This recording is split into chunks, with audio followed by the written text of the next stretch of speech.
പെട്ടിയിലെ വോട്ടിനെ കുറിച്ച് ആർക്കും അവകാശവാദം ഉന്നയിക്കാമെന്ന് ടി.പി. രാമകൃഷ്ണൻ. വോട്ട് എണ്ണുന്നതുവരെ മാത്രമേ അതിന് ആയുസ്സുള്ളൂ. അനൗൺസ്മെന്റ് വിവാദത്തിൽ എന്ത് നിയമ നടപടികൾ നേരിടാനും തയ്യാറാണ്. താൻ തെറ്റ് ചെയ്തിട്ടില്ല, തന്റെ ഭാഗത്ത് വീഴ്ച സംഭവിച്ചിട്ടില്ല എന്ന് ജില്ലാ കലക്ടർ കണ്ടെത്തിയിട്ടുണ്ടെന്നും ടി.പി. രാമകൃഷ്ണൻ. എത്ര സീറ്റും ജയിക്കുമെന്ന് ആർക്കും അവകാശപ്പെടാം, കാരണം എല്ലാം പെട്ടിയിലല്ലോ. അത് എണ്ണി പുറത്ത് ഫലം പറയുന്നത് വരെ ആർക്ക് എത്ര വേണമെങ്കിലും പ്രവചിക്കാം, എനിക്കും പ്രവചിക്കാം. പക്ഷെ ഞാൻ ഇതുവരെ പ്രവചിച്ചിട്ടില്ല. പേരാമ്പ്രയിലെ മൈക്ക് അനൗൺസ്മെന്റ് വിവാദത്തിൽ താങ്കൾക്കെതിരെ നിയമ നടപടി ആരംഭിക്കുമെന്നാണ്. ആരംഭിച്ചോട്ടെ.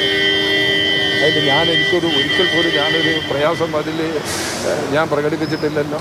അന്നും പ്രകടിപ്പിക്കില്ല, ഇന്നും പ്രകടിപ്പിക്കില്ല. ഞാൻ തെറ്റ് ചെയ്തിട്ടുണ്ടെങ്കിൽ ഞാൻ ശിക്ഷിക്കപ്പെടണം. ഞാനൊരു തെറ്റും ചെയ്തിട്ടില്ല.